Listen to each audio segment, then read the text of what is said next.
Buenos días, mi nombre es Denis Small de la Organización de la Rush. Este es el informe semanal y hoy es el lunes 3 de agosto.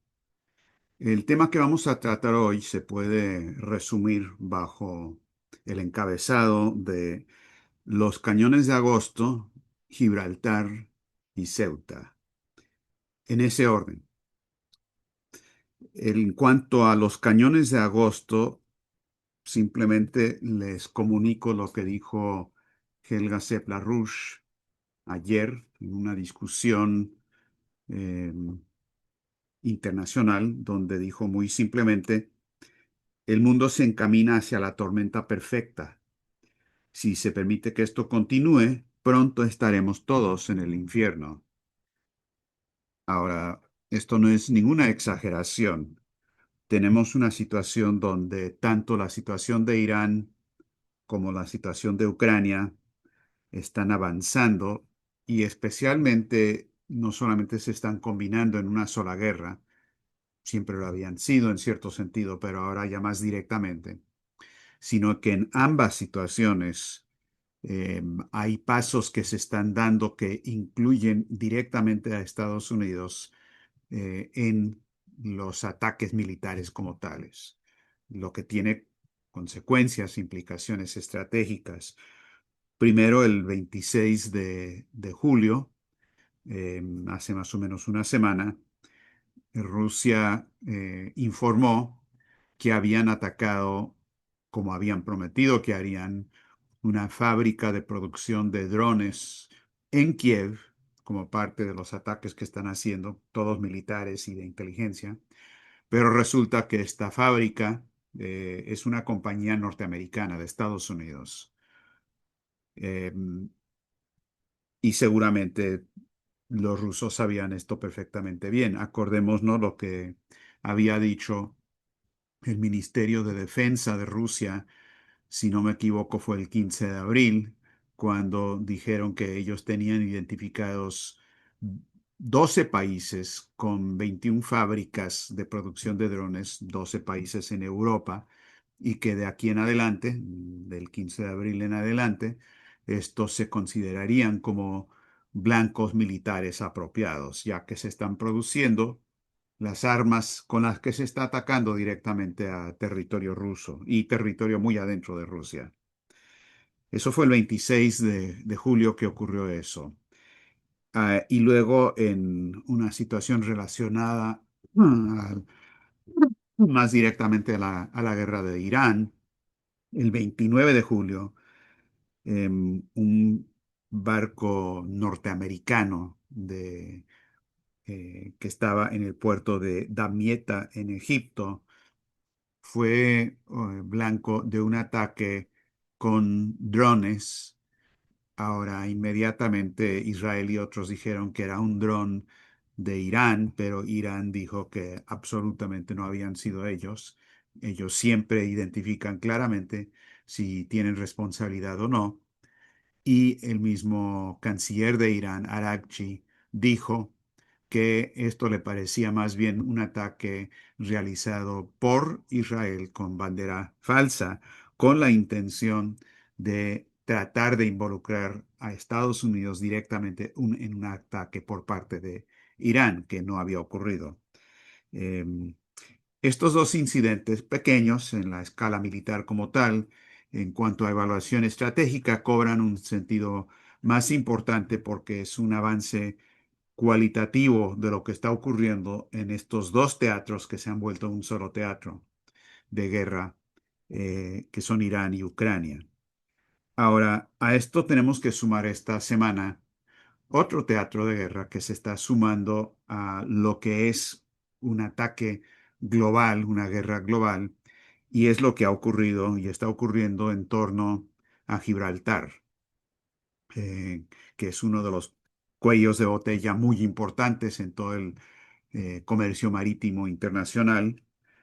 eh, y el control de este estrecho es fundamental para que los británicos, para que el Wall Street y Londres puedan aplicar su política establecida y explícitamente pronunciada que es una estrategia de desintegración controlada de la economía mundial, en obediencia a lo que ha sido desde por décadas, medio siglo o más, la política expresamente maltusiana de reducir la población mundial, especialmente en los países del sur global.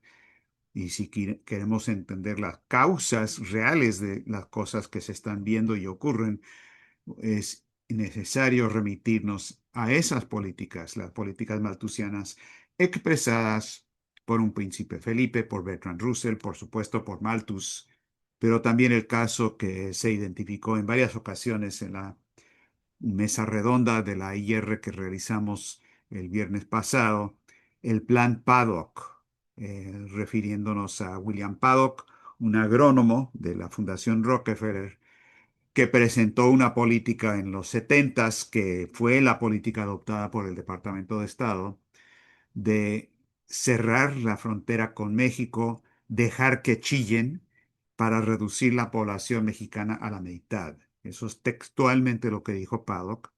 Hay que reducir la población mexicana a la mitad. Entonces, es bueno entender que esa es la política dominante que tiene diferentes expresiones en estos varios teatros de guerra. Lo de Gibraltar es importante, o sea, el incidente que ocurrió en Ceuta y lo que está detrás de eso, como parte de este enfrentamiento global. En el caso de Ceuta y el tema de Gibraltar, la pregunta que nos debemos hacer, como en todo caso de contrainteligencia, la primera pregunta es cui bono, ¿quién se beneficia por algo que ocurrió, ya sea un incidente, un asesinato u otros incidentes? Y el cui bono aquí se ve claramente en lo que voy a identificar en un momento con cierto detenimiento, lo que dijo la revista británica El Economist por allá en marzo, del 26 y el 27 de marzo, al iniciar su discusión sobre la necesidad de controlar los cuellos de botella marítimos internacionales, incluido especialmente Gibraltar, haciendo referencia a las políticas de Jackie Fisher, el almirante Jackie Fisher, que en la Primera Guerra Mundial fue uno de los máximos representantes de toda la presentación de geopolítica británica, coincidente con lo que estaban diciendo Mackinder, Haushofer, Mahan y otros. No es por nada que Helga Seplar-Rush ha estado identificando por años ya que el enemigo principal que tenemos que vencer y eliminar es la doctrina de geopolítica. ¿Y de dónde viene eso?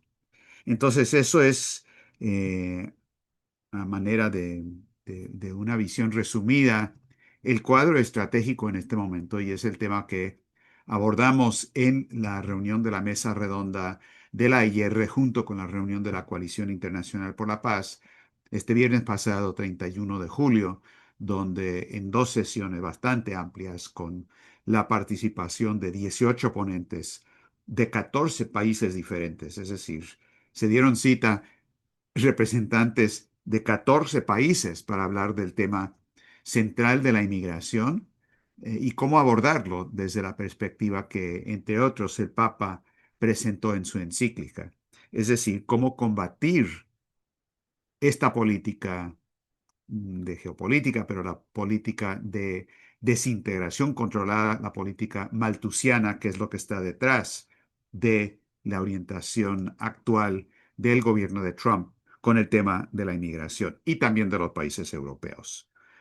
Ahora, retomando por un momento, actualizando rápidamente los varios teatros de guerra. Primero, la situación de Irán. Bueno, el fin de semana, sábado, eh, domingo hasta cierto momento, eh, se estaba hablando tanto en Estados Unidos como en Irán de que podría haber un ataque inminente por parte de Trump, como había ocurrido anteriormente en contra de Irán. Salió un reportaje el sábado de la CBS donde dijeron lo siguiente: Estados Unidos e Israel están planificando lo que sería una de las campañas de bombardeos más duras hasta la fecha contra objetivos de infraestructura energética en Irán. Y también se anunció, no fue por parte de la CBS, pero por otras fuentes oficiales, se informó que las Fuerzas Armadas de Irán anunciaron que habían activado, entre comillas, el máximo estado de alerta, pasando a aplicar los protocolos de tiempo de guerra. Ahora, eh, el domingo, Trump anunció eh, con la misma insistencia en que dice todo, pero con también el mismo nivel de credulidad que es casi cero, pero dijo que no, siempre no iban a atacar a Irán, porque ahora sí ha habido una discusión importante, e hicieron entender los iraníes que quieren negociar y no sé qué y no sé cuánto. Lo que realmente pasó, no tenemos toda la información, pero parece que una de las cosas claves es que todos los países del Golfo Pérsico, especialmente Arabia Saudita, eh, Mohammed bin Salman le habló a Trump para decirle, no lo hagas, porque Irán había respondido que ellos desatarían un ataque muy fuerte en contra de blancos y objetivos en esos países del Golfo que no solo albergan fuerzas militares de Estados Unidos, sino que también en mayor o menor grado han participado en los ataques en contra de Irán.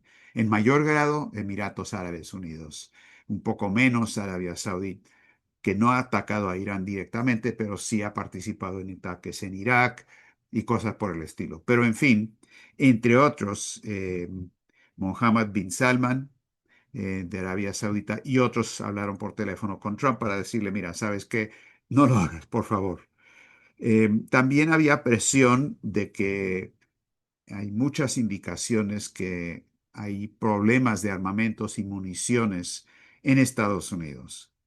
Los detalles son imposibles de determinar con certeza, pero hay muchas indicaciones que ya hay problemas graves de suministro de las armas requeridas. Y también, sin duda, la oposición política que existe en Estados Unidos, la gran mayoría de la población de Estados Unidos se opone a esta guerra y no es que le importe a Trump lo que piensa la población, pero sí podría tener un efecto en las próximas elecciones de medio periodo que vienen dentro de unos cuantos meses. En todo caso, el resultado ha sido por ahora, por el momento, de que no hubo un ataque en contra de Irán. Sin embargo, eso podría cambiar en cualquier momento, en cualquier instante, y esa situación está absolutamente sin resolución y no se va a poder resolver hasta que no se aborden los problemas de fondo, las causas de fondo. Sobre Ucrania, dos o tres puntos claves, además de las batallas y cosas que han ocurrido. Primero, hay varias indicaciones por parte de los mismos rusos que están aplicando una serie de ataques que en efecto no han tomado control de Odessa, pero sí han cerrado la posibilidad de que Ucrania pueda seguir exportando e importando en los tres puertos claves que están en Odessa. Odessa como tal, y hay otros dos puertos muy cercanos. Es decir, no pueden exportar los granos que tienen y lo que importan de Rumanía y otros países son pertrechos militares fundamentales. Entonces, eso es una cosa importante porque va a aplicar una presión muy fuerte. Segundo, Zelensky está insistiendo, le urge. Bueno, los misiles Patriot, que parece que Trump ahora se echó para atrás en eso, que no les va a dar permiso para producirlos, pero ahora lo que quiere Zelensky de manera urgente es acceso al sistema de Elon Musk, de Starlink, en territorio ruso, cosa que no tienen en este momento. Lo que tienen es poder usar ese sistema de comunicaciones en Ucrania y también en territorios que habían sido en algún momento parte de Ucrania, aunque no lo sean hoy día, como Crimea, parte del Donbass y demás. Pero no Rusia. Musk no está aceptando eso. Y esto es fundamental para que Kiev pueda hacer los ataques muy adentro de Rusia con las capacidades de inteligencia artificial para poder teledirigir los ataques y cambiando la ruta dependiendo de la inteligencia del momento. Esto no lo tienen, esto sería una capacidad muy importante. Han habido discusiones, no lo puedo confirmar, no estoy seguro, pero me parece algo importante que tomar en consideración que Rusia le ha hecho saber a Estados Unidos y a Musk que está en condiciones, si hacen eso, de llevar la guerra al espacio, es decir, de lanzar armas en órbita. Las armas serían simplemente cualquier cantidad de piedras y de partículas o partículas más grandes en órbita que destruirían todo el sistema de satélites de Musk. Es decir, sería ese tipo de respuesta militar. Parece que los rusos han desarrollado eso, aunque no lo han utilizado hasta el momento. Entonces, eso en cuanto a una pequeña actualización de la situación de lo que pasa en Ucrania, además de lo de Irán. Ahora quiero pasar a hablar de la situación de Ceuta y lo que ocurrió hace un par de días, porque hay un gran problema en la manera en que la mayoría de los analistas, aún los más bien informados, analizan la situación, ni hablar de la respuesta o la reacción predeciblemente emocional de lado y lado en esta cuestión. Es un error tratar de entender lo que está pasando ahí, empezando viéndolo desde abajo hacia arriba. No está ocurriendo desde abajo hacia arriba. No es una cuestión que ha sido definida ni por las condiciones de migración como tal, y hay que separar ese tema porque son problemas muy reales en toda África. Y aunque Marruecos tenga condiciones un poco mejores que otros países, sigue habiendo un problema fundamental de migración forzosa, tal y como lo identificó el Papa, que solo se resuelve, número uno, tratando de manera humana, digna, a los que son migrantes, y número dos, lo más fundamental, lograr el desarrollo económico en los países de origen, que por supuesto es la política del Instituto Schiller desde hace décadas. Y si bien hay esa situación, eso no explica lo que pasó. Tampoco lo explica el hecho de que aparentemente sí hubo participación por parte de Marruecos y de las fuerzas de seguridad de Marruecos en permitir que esto ocurra. Eso es empezar de abajo para tratar de entender lo que pasó. Lo vamos a analizar al revés. Para entender lo que ocurrió el 30 y 31 de julio en Ceuta, hay que mirar lo que la revista Economist de Londres publicó el 26 y 27 de marzo, meses antes. La causa de lo que ocurrió empieza meses antes. Lo que dijo el Economist es lo siguiente. Tiene dos artículos, uno el 26 y el 27, con la idea de presentar simulacros de guerra que ellos realizaron, no como los simulacros de guerra que hacen las Fuerzas Armadas o que ocurren en el Pentágono, de qué pasa si atacamos y que si contraatacan y armas nucleares. Eso siempre lo hacen todas las Fuerzas Armadas del mundo. Esto es un simulacro de guerra económica. ¿De qué pasa si logramos cerrar varios de los cuellos de botella marítimos en el planeta? Ahora, esto se remonta a la política de geopolítica británica que lleva siglos, porque es la manera en que el Imperio Británico siempre controló el mundo, pero tiene su versión moderna. Y el título de los dos artículos, del primero, es el siguiente: el escenario de pesadilla para el comercio mundial.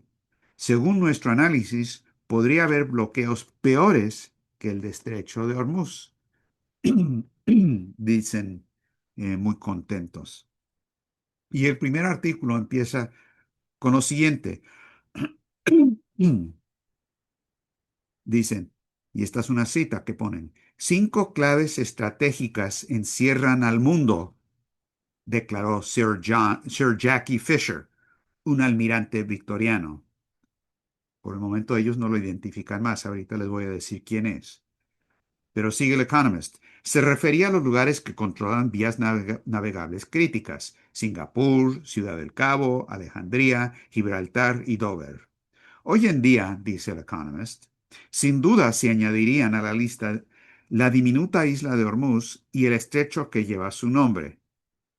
Ahora bien, ¿quién es este Jackie Fisher al que se refieren? Bueno, Fisher fue el primer Lord del Mar, almirante de Gran Bretaña durante la Primera Guerra Mundial. No solamente fue un militar de gran importancia, sino que fue uno de los arquitectos de la geopolítica británica, del concepto geopolítico británico, de que el mundo se divide en esferas de influencia y que el Reino Unido podría controlar las diferentes esferas de influencia con el control de estos puntos de cuellos de botella eh, marítimos en particular. Y por cierto, entre paréntesis, la palabra en inglés para cuellos de botella es mucho más, expresa mucho más, es choke points. Un choke es cuando simplemente asfixias a alguien o estrangulas a alguien. Entonces la palabra para un cuello de botella es el punto donde estrangulas a alguien. Pero bien, entonces este Jackie Fisher es elogiado profusamente por el que se considera el padre de la doctrina geopolítica británica, Halford Mackinder, y lo elogia en particular porque Jackie Fisher promovió y aplicó la idea de bloqueos económicos usando estos cuellos de botella para poder controlar el mundo. Entonces, el Economist dice, bueno, aquí hay que decir que como los buques de carga transportan alrededor del 85% del comercio mundial en volumen, un poco menos en términos de valor, pero en términos de volumen físico, el 85%, esto quiere decir que toda la economía mundial pues tiene una tremenda vulnerabilidad. Y dice, bueno, evaluemos esa vulnerabilidad para saber dónde la vamos a aplicar. Y dicen, luego simulamos cómo cambiarían las rutas si se interrumpiera el tránsito por cualquier cuello de botella importante. O sea, entre paréntesis, según ellos, lo importante no es solamente la cantidad de carga que pasa por un punto, un cuello de botella, sino hasta qué punto hay alternativas que se podrían utilizar. Y explican que el impacto tan grande del estrecho de Hormuz es porque no hay otra salida, hay una sola salida. Entonces dice el Economist, los resultados de este estudio son sorprendentes. Escuchen bien lo que dicen. El cierre del estrecho de Malaca, a pesar del enorme tráfico que lo atraviesa, solo requeriría un pequeño desvío para encontrar una ruta, otra ruta. Sin embargo, si se bloqueara el acceso a todos los canales de archipiélago indonesio, quizá por parte de un gobierno que tomara partido en una guerra entre Estados Unidos y China, un enorme volumen de tráfico marítimo tendría que realizar un desvío gigantesco. Y si Gibraltar se volviera intransitable, una proporción casi igual de grande del tráfico marítimo tendría que dar un desvío aún mayor. Luego aclara el Economist que el 80% de las importaciones de petróleo de China transitan por el estrecho de Malaca. Entonces, el segundo artículo retoma la pregunta básica. ¿Dónde entonces es más vulnerable el comercio internacional? ¿Y cuál sería el lugar más doloroso para el próximo bloqueo? Entonces, esto es un simulacro de guerra que están haciendo para definir cuál es el siguiente punto de ataque. Y dicen que lo que podría tener más efecto que nada es un ataque al estrecho de Malaca y también el mar de China, que podría impactar el comercio mundial en 24%. Y si se cierran los estrechos también hasta Australia, afectaría el 26%. Ahora piensen por un momento lo que significa eso. Y luego sigue. Para la Unión Europea, el cierre conjunto de Gibraltar y Suez sería catastrófico. Afectaría quizás el 40% de su comercio marítimo. con un 26% totalmente bloqueado. En fin, tienen muchos detalles, como suelen tener los británicos, porque presentan sus estrategias de manera muy clara. Pero si quieren entender lo que está pasando en Ceuta, tienen que entender que esta es la estrategia de desintegración controlada para imponer una reducción maltusiana de la población mundial de 8 a 2 mil millones, como lo han declarado, lo que está definiendo y creando el contexto para lo que ellos también organizaron en el caso de Ceuta. Ahora, habiendo establecido esta causalidad fundamental, pasemos a un segundo nivel de importancia, pero también muy importante en la evaluación de lo que acaba de ocurrir.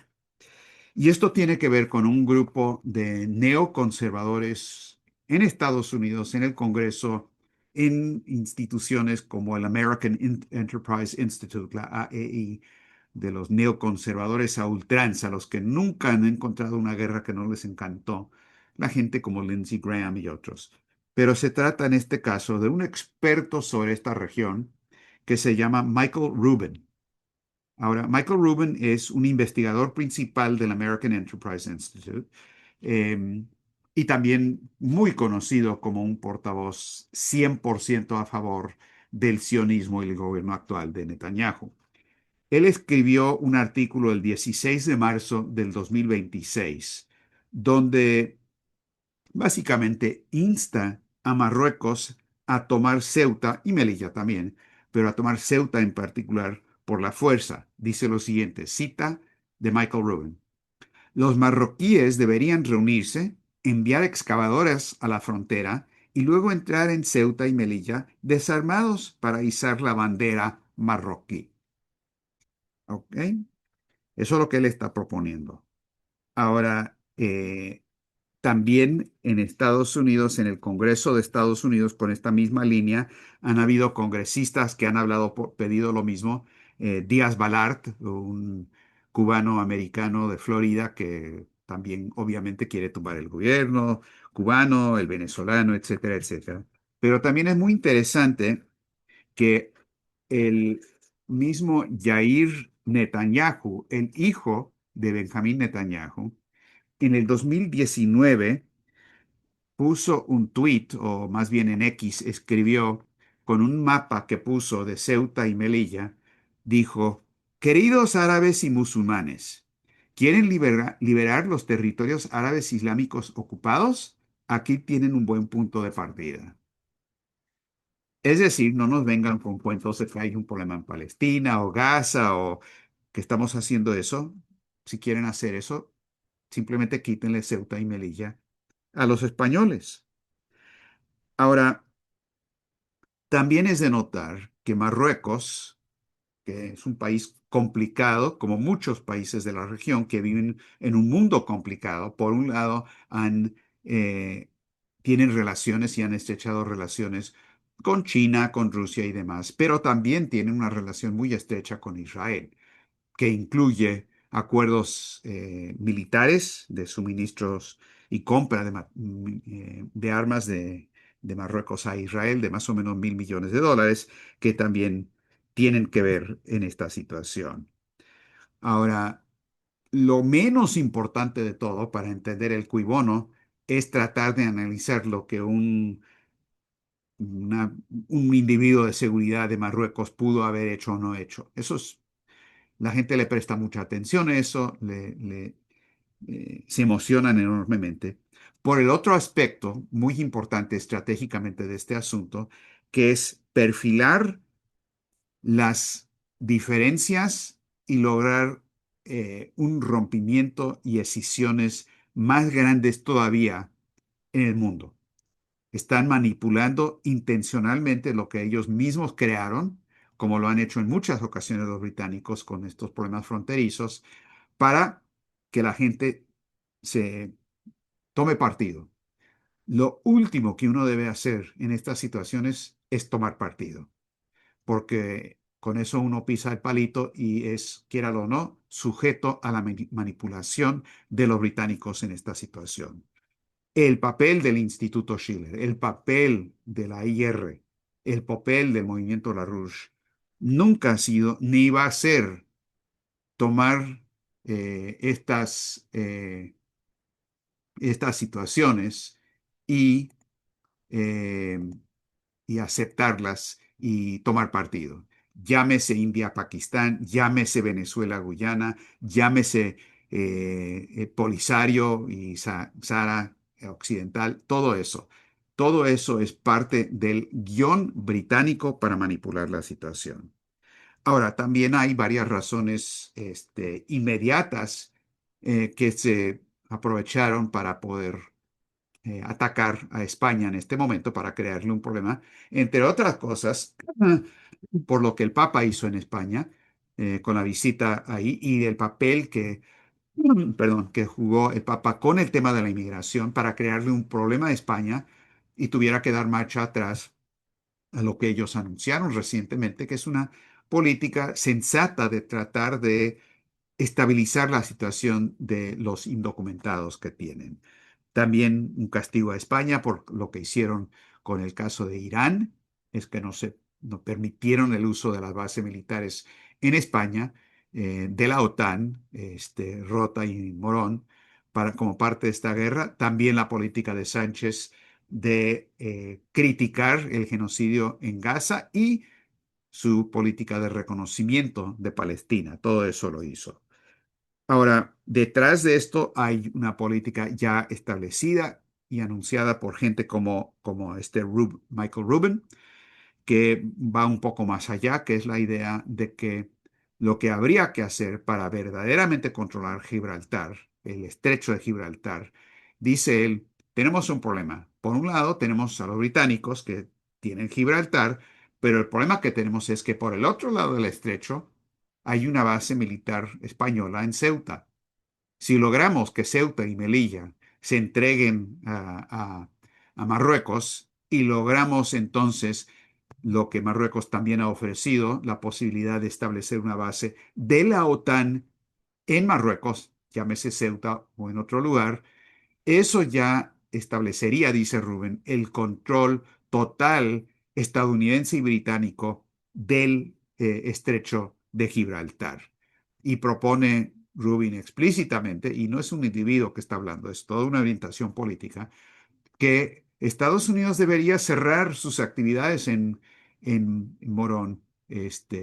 No hay ningún problema por qué no hacer eso. Este, y Rota también, y trasladar todo eso a Gibraltar. Y allá los españoles, para que se den cuenta de que no pueden oponerse a la política del imperio sin que les cueste. Entonces aquí hay una maniobra muy grande que está detrás de este incidente de Ceuta. Es muy importante entender esto con la cabeza muy fría, no caer en las manipulaciones de los británicos y muy importante entender que la causalidad verdadera de esto proviene del Imperio Británico, con lo que les expliqué del Economist, con la estrategia existente, pronunciada de desintegración controlada y de maltusianismo y políticas afines. Y que por lo tanto la única manera inteligente y funcional de responder a esto, como a todas las crisis que estamos viendo, es con un cambio fundamental del sistema, con un cambio hacia un nuevo paradigma, una nueva arquitectura de seguridad y desarrollo, donde la política maltusiana de genocidio se reemplace con una orientación tipo win-win, tipo lo que China está ofreciendo, tipo lo que nosotros promovimos en la conferencia del 31 de julio, que les recomiendo a todos eh, que observen, que participen, que escuchen detenidamente para entender que hay una solución diferente, que no requiere tratar a otros seres humanos como si fueran animales y no requiere la desaparición del 75% de la especie humana. Ese es el cuadro estratégico del momento.